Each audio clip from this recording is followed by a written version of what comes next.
แล้วก็จะที่โคราชเนี่ยคงเป็นท่าทำงาน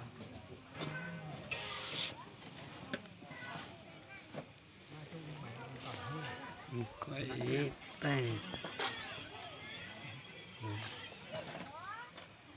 ไม่จะไปเยอะก็เท่าไหร่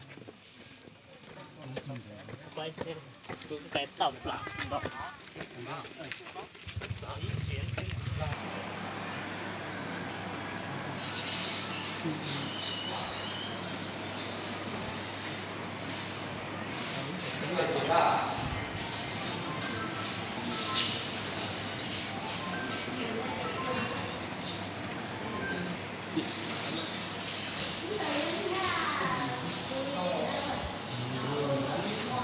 เราจะไปเล่นอะไรเราต้องจับ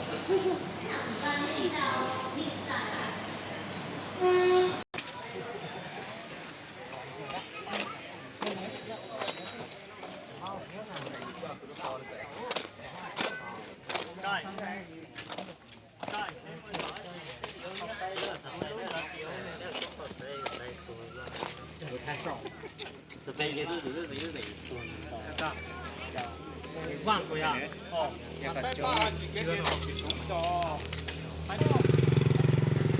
ก็ขอจวน